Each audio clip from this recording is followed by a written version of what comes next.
घोसी और बागेश्वर उपचुनाव में फैसले की घड़ी बेहद करीब है। दोनों उपचुनाव के लिए कल वोटिंग होनी है और सारी तैयारियां भी पूरी कर ली गई हैं। INDIA गठबंधन और NDA की परीक्षा वाला ये चुनाव किसके पक्ष में जाएगा, इसका फैसला तो जनता का आदेश करेगा। लेकिन ये साफ है कि उपचुनाव में आया जनादेश 2024 का ही संदेश देगा। कमल का फूल जिंदाबाद, जिंदाबाद, जिंदाबाद, भारतीय जनता पार्टी जिंदाबाद, जिंदाबाद। मऊ की घोसी सीट पर उपचुनाव की तैयारियां पूरी हो चुकी हैं। कल सुबह 7 बजे से घोसी में उपचुनाव के लिए मतदान की शुरुआत हो जाएगी। बीजेपी और SP के बीच सीधी टक्कर वाली ये विधानसभा सीट सिर्फ दारा सिंह चौहान और सुधाकर सिंह का ही भविष्य तय नहीं करेगी, बल्कि इसके साथ घोसी का जनादेश 2024 का भी संदेश देने जा रहा है। उपचुनाव को लेकर पूरी तैयारी कर ली गई है। जिला कलेक्ट्रेट से पोलिंग पार्टियां बूथों पर पहुंच चुकी हैं। वहीं शांतिपूर्ण मतदान के लिए भारी पुलिस बल भी तैनात कर दी गई है। हर बूथ पर CCTV कैमरे से निगरानी रखी जाएगी। इसके अलावा DM दफ्तर में इलेक्शन कंट्रोल रूम से हर गतिविधि पर नजर रखी जाएगी। साथ ही इलेक्शन में लगी गाड़ियों को GPS से जोड़ा जाएगा ताकि मॉनिटरिंग में कोई कमी न रह सके। 50% से अधिक हमारी पोलिंग पार्टी ऐसी है, उन्होंने सामान ले लिया है और अपना रवानगी के लिए वो तैयार है। इसके अलावा जो बचे हुए लोग हैं वो भी लगातार अपना सामान ले रहे हैं और सारे कार्य हमारे विधिवत हो रहे हैं, सारे नियमानुसार हो रहे हैं और उम्मीद है कि एक निष्पक्ष और शांतिपूर्ण चुनाव यहाँ पे होगा। घोसी सीट पर आंकड़ों की बात करें तो यहाँ 239 मतदान केंद्र और 455 बूथ बनाए गए हैं। यहाँ करीब 4,30,394 मतदाता वोट डालेंगे। चुनाव को लेकर सुरक्षा के पुख्ता इंतजाम किए गए हैं। कोई भी गड़बड़ी होने पर शिकायत के लिए कंट्रोल रूम बनाया गया है। निर्वाचन आयोग के ऑब्जर्वर मतदान पर निगरानी रखेंगे।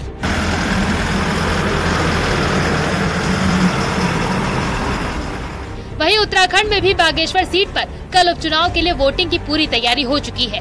बागेश्वर में 5 कैंडिडेट मैदान में हैं और कुल 1,18,000 से ज्यादा वोटर इनके भाग्य का फैसला करेंगे। बागेश्वर सीट को 3 जोन और 28 सेक्टर में बांटा गया है।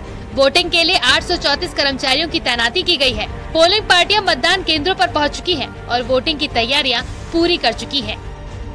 अभी टोटल पोलिंग बूथ है 188 पोलिंग बूथ, 172 मतदान केंद्र है। वल्नरेबल पोलिंग बूथ 15 है और हमने पूरा निर्वाचन क्षेत्र को 3 जोन में बांटा गया है और 28 सेक्टर में सेग्रीगेट किया है। और हम लोग मतदान कार्मिक 834 कार्मिक हमने लगाया है और कुल सुरक्षा कार्मिक 1444 लगाया है। FST टीम है 6 और स्टैटिक सर्वेलेंस टीम है 10। वोटिंग के दौरान सुरक्षा व्यवस्था भी चाक चौबंद रहेगी और सुरक्षा व्यवस्था के लिए पूरे शहर में फ्लैग मार्च भी निकाला गया। इसके साथ भारी संख्या में पुलिस बल तैनात किया गया है। पोलिंग पार्टी है उन्हें रवाना कर रहा है। लगातार जो पार्टियां हैं यहाँ से रवाना हो रही हैं और अपने अपने केंद्र तक पहुँच रही है। बागेश्वर में 172 मत केंद्र बनाए हुए हैं और जहाँ पे 188 पोलिंग जो बूथ हैं वो लगाए जाएंगे। प्रशासन की बस एक यही तैयारी है कि जैसे भी हो सके कि अच्छे निष्पक्ष तरीके से जो पूरी मतगणना है, पूरा मतदान है वो हो सके। घोसी सीट पर बीजेपी और SP में कांटे की टक्कर है। बीजेपी ने जहां दारा सिंह चौहान को प्रत्याशी बनाया है तो SP ने सुधाकर सिंह को मैदान में उतारा है। घोसी में 8 सितंबर को उपचुनाव के नतीजे आएंगे। घोसी की जनता इंडिया गठबंधन या फिर NDA में से किसे चुनेगी, इसका खुलासा तो नतीजों के साथ ही होगा। मऊ से अभिषेक राय और बागेश्वर से सुष्मिता थापा की रिपोर्ट।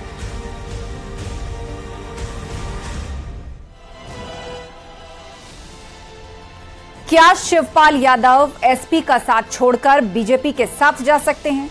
इस सवाल को लेकर कई बार सुर्खियां बनी, कई बार बहसें हुई। ओम प्रकाश राजभर ने अपने बयान से हाल ही में एक बार फिर से ऐसी बहस छेड़ दी है। दरअसल हाल ही में विधानसभा सत्र के दौरान CM योगी आदित्यनाथ ने अपने संबोधन के वक्त शिवपाल यादव की तारीफ की थी और अब राजभर का ये बयान, क्या कुछ है इसके मायने, इस रिपोर्ट से समझिए। पहले वो बीजेपी ज्वाइन कर लेंगे, देख रहे बड़ा मामला होगा जो देखिए ये बहरपिए हैं ओम प्रकाश राजभर। शिवपाल यादव को समाजवादी पार्टी ने कई अहम जिम्मेदारी सौंपी है। वो पार्टी की राष्ट्रीय महासचिव है और घोसी उपचुनाव में उनकी सक्रिय भूमि साफ कर देती है कि अखिलेश यादव शिवपाल को फ्रंट में रखकर चुनावी लड़ाई लड़ रहे हैं। लेकिन वक्त वक्त पर शिवपाल के साइकिल को छोड़ने की बहस तेज होती रहती है। चाचा भतीजे के बीच का विवाद काफी वक्त पहले विराम ले चुका है। माना जाता है कि अब यादव परिवार में सब कुछ ठीक है और सियासी लड़ाई परिवार साथ मिलकर लड़ रहा है। लेकिन हाल ही में समाजवादी पार्टी का साथ छोड़कर बीजेपी में घर वापसी करने वाले ओम प्रकाश राजभर ने शिवपाल यादव को लेकर फिर से दावा किया है। ओम प्रकाश राजभर का दावा है कि 24 की चुनावी लड़ाई से पहले शिवपाल यादव बीजेपी के खेमे में शामिल हो जाएंगे।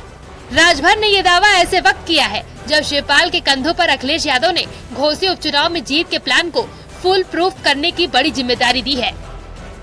अखिलेश जी बार बार कहा करते थे कि जब उनको बंगला मिला, सिक्योरिटी मिली, तो वो बार बार यही कहा करते थे कि शिवपाल जी बीजेपी के लिए काम कर रहे हैं। तो यहाँ भी शिवपाल जी, रामगोपाल जी आकर के और अखिलेश जी आकर के बीजेपी को जिताने का काम कर रहे हैं, वो अपने जीतने के लिए काम नहीं कर रहे हैं। अच्छा, कब तक आपके साथ वो आ जाएंगे? कि लोकसभा चुनाव के पहले वो बीजेपी ज्वाइन कर लेंगे। देख रहे, बड़ा मामला होगा जो आपके महाराष्ट्र में हुआ है, वो घटना यूपी में होने जा रही है।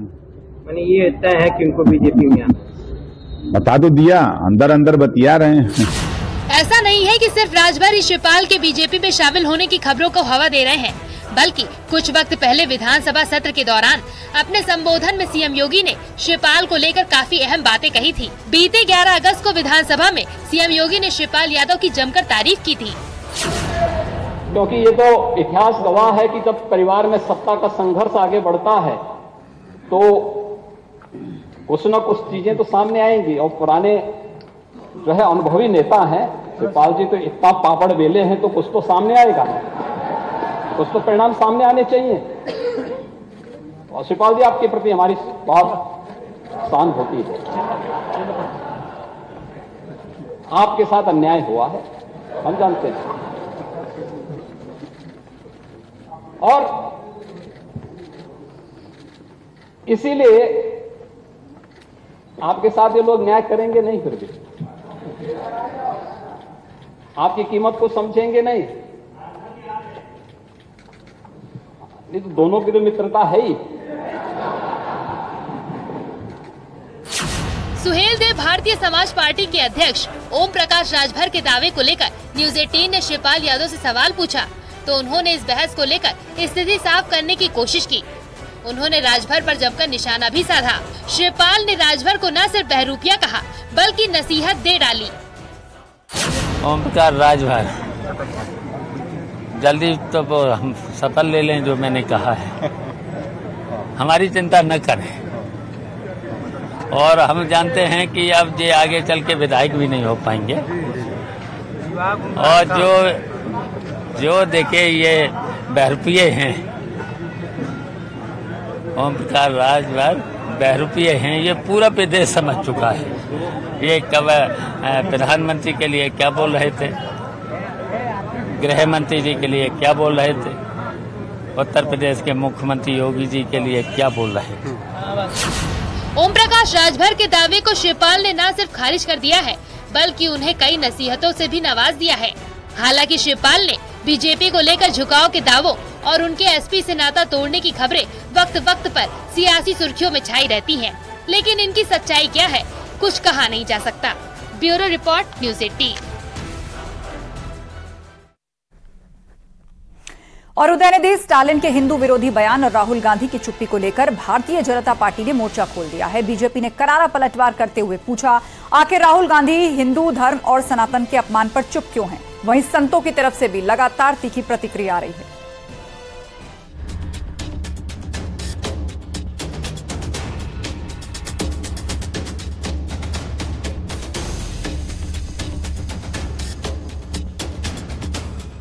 कांग्रेस की सबसे करीबी सहयोगी डीएमके के मुखिया एमके स्टालिन के बेटे और तमिलनाडु सरकार में मंत्री उदयनिधि स्टालिन का बयान सियासी घमासान की वजह बना हुआ है। हिंदू धर्म को लेकर बेहद विवादित और आपत्तिजनक बयान पर उदयनिधि की चौतरफा आलोचना हो रही है। उदयनिधि ने एक कार्यक्रम के दौरान सनातन धर्म की तुलना डेंगू, मलेरिया और कोरोना से की थी, जिसके बाद सियासी उबाल दिखाई दे रहा है। அப்படிதான் இந்த சனாதனம் ஒழிப்பதே நாம் செய்ய வேண்டிய முதல் காரியமாகும். केंद्रीय मंत्री अमित शाह ने स्टालिन के बयान को लेकर तीखा पलटवार किया है, तो वहीं जेपी नड्डा ने भी उन्हें इस विवादित बयान पर सख्त नसीहत दी है। इंडी अलायंस के दो प्रमुख दल डीएमके और कांग्रेस पार्टी, इनके बड़े नेता, एक वित्त मंत्री का बेटा और एक मुख्यमंत्री का बेटा, वो कह रहे हैं सनातन धर्म को समाप्त कर देना चाहिए। मुझे बताओ भाई, सनातन धर्म को समाप्त करने के लिए आप तैयार हो क्या? अरे जोर से बोलो, तैयार हो क्या? माताएं बहनें भी बोले तैयार है क्या? इन लोगों ने वोट बैंक की और तुष्टीकरण की राजनीति करने के लिए सनातन धर्म को समाप्त करने की बात की है। हमारी संस्कृति, हमारे इतिहास और सनातन धर्म का अपमान किया है। डीएमके जो तमिलनाडु के सरकार को मुख्यमंत्री स्टालिन, उसका बेटा उदयनिधि स्टालिन, वो उदयनिधि स्टालिन सनातन धर्म को समाप्त करने का उद्घोष करता है और कहता है कि हम सनातन धर्म को समाप्त कर देंगे, एबॉलिश कर देंगे, इस तरह की भाषा इस्तेमाल करता है। इंडिया गठबंधन में शामिल डीएमके नेता उदयनिधि स्टालिन के सनातन विरोधी बयान पर बीजेपी हमलावर है। बीजेपी ने इस बयान पर राहुल गांधी की चुप्पी पर सवाल उठाए हैं। सवाल नहीं खड़ा किया है, उसकी तुलना डेंगू और मलेरिया से की है। जैसे उनको हटाना जरूरी है, इसको हटाना जरूरी है। क्यों सोनिया गांधी खामोश है? क्यों राहुल गांधी खामोश है? क्यों खड़गे जी खामोश है? क्यों नीतीश कुमार खामोश है? क्यों तेजस्वी यादव खामोश है? अपने पिताजी लालू जी को लेकर सिद्धिविनायक मंदिर गए थे ना मुंबई में, तेजस्वी जी, दिखावा था क्या? राहुल गांधी मंदिर मंदिर घूमते हैं ना वोट के लिए कि मैं भी हिंदू हूं, अपना गोत्र बताते हैं, दिखावा है क्या? केंद्रीय मंत्री अनुराग ठाकुर ने भी उदयनिधि स्टालिन के सनातन विरोधी बयान की निंदा की। सनातन को कुचलने की हसरत वाले कितने ही खाक हो गए, हिंदुओं को मिटाने के ख्वाब पाले कितने ही राख हो गए। सुनो घमंडिया गठबंधन के घमंडियों, तुम और तुम्हारे मित्र रहे ना रहे, सनातन था, सनातन है और सनातन रहेगा। उधर उदयनिधि के बयान को लेकर संतों में भी काफी गुस्सा है। हिंदू धर्म और सनातन पर विवादित बोल को लेकर जगत गुरु स्वामी रामभद्राचार्य ने बेहद तीखे अंदाज में पलटवार किया है। जो लोग सनातन धर्म को समाप्त करना चाहते हैं वे स्वयं समाप्त हो जाएंगे। सनातन धर्म समाप्त नहीं होगा। जो चंगेज खान की कटार से समाप्त नहीं हुआ, औरंगजेब की तलवार से समाप्त नहीं हुआ, अंग्रेजों के अत्याचार से समाप्त नहीं होगा, तो इनसे समाप्त होगा क्या? उदयनिधि के बयान को लेकर बीजेपी ने तीखा पलटवार किया है। एक तरफ तो भारतीय जनता पार्टी ने स्टालिन के बेटे के हिंदू विरोधी बयान पर एतराज जाहिर किया, तो दूसरी तरफ राहुल गांधी की इस बयान पर चुप्पी पर भी सवाल खड़े किए हैं। Bureau report, news 18। Narendra Modi ने साल 2014 में जब से प्रधानमंत्री का पदभार संभाला तब से उन्होंने एक भी दिन छुट्टी नहीं ली। इस बात की जानकारी सूचना के अधिकार के तहत लगाई गई एक आरटीआई से हासिल हुई है। एक शख्स ने प्रधानमंत्री के अवकाश को लेकर जानकारी मांगी थी, जिसके जवाब में पीएमओ ने ये उत्तर दिया है। प्रधानमंत्री नरेंद्र मोदी ने 2014 में पदभार ग्रहण करने के बाद एक भी दिन छुट्टी आज तक नहीं ली है। इस जानकारी में यह भी बताया गया है कि प्रधानमंत्री ने 9 सालों में 3000 से ज्यादा आयोजनों और कार्यक्रमों में भाग लिया है। प्रधानमंत्री मोदी हर वक्त एक्टिव मोड में रहते हैं और दीपावली जैसे त्योहार पर भी पीएम मोदी जवानों के बीच दिखाई देते हैं। इसके अलावा हाल ही में विदेश दौरे से लौटते ही पीएम मोदी सीधे इसरो के वैज्ञानिकों से मुलाकात करने पहुंच गए थे।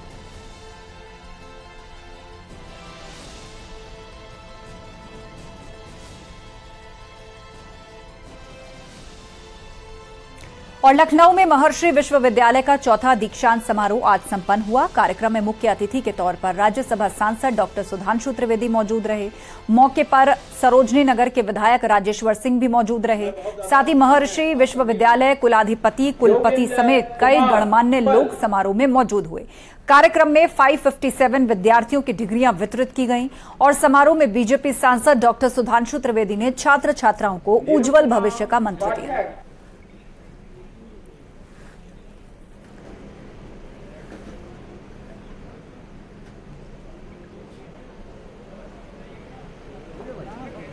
तो महर्षि विश्वविद्यालय दीक्षांत समारोह की ये तस्वीरें लखनऊ से आपको हम दिखा रहे हैं। इस समारोह में डॉक्टर सुधांशु त्रिवेदी ने छात्र छात्राओं को उज्जवल भविष्य का मंत्र दिया। इसमें 557 विद्यार्थियों को उनकी डिग्री वितरित की गई। महर्षि विश्वविद्यालय कुलाधिपति कुलपति समेत कई गणमान्य लोग इस कार्यक्रम में मौजूद रहे। 557 छात्र छात्राओं को उनकी डिग्रियां दी गईं। सरोजनी नगर के विधायक राजेश्वर सिंह यहां पर थे। डॉक्टर सुधांशु त्रिवेदी राज्यसभा सांसद वो भी इस कार्यक्रम में थे मुख्य अतिथि के तौर पर। लखनऊ में महर्षि विश्वविद्यालय का चौथा दीक्षांत समारोह आज संपन्न हुआ। डॉक्टर सुधांशु त्रिवेदी ने न केवल छात्र छात्राओं को डिग्रियां वितरित की बल्कि भविष्य के लिए उन्हें मंत्र भी दिया। यहाँ हम महर्षि विश्वविद्यालय के दीक्षांत समारोह में हैं। माननीय प्रधानमंत्री जी ने कहा है कि भारत का अमृतकाल तब सार्थक होगा जब हम गुलामी की मानसिकता से मुक्त हो सकें और विरासत पर गर्व कर सकें। तब हमारा ज्ञान वास्तविकता में सार्थक होगा। तो ये विश्वविद्यालय नए आधुनिक ज्ञान को भी प्रतिपादित करता है, परंतु प्राचीन सांस्कृतिक गौरव के ज्ञान के आधार के ऊपर। तो मैं कह सकता हूं कि इस अमृत काल में भारत जिस स्वरूप में आगे बढ़ना है उसमें इस तरीके के विश्वविद्यालय महत्वपूर्ण भूमिका निभाते हैं और मैं शुभकामना देता हूं कि ये इस दिशा में अपना कार्य सफलतापूर्वक करते हुए राष्ट्र के में योगदान देने में सफल हैं। और वक्त हो गया एक छोटे से ब्रेक का। जल्द लौटेंगे कुछ और खबरों के साथ। आप जुड़े रहिए हमारे साथ।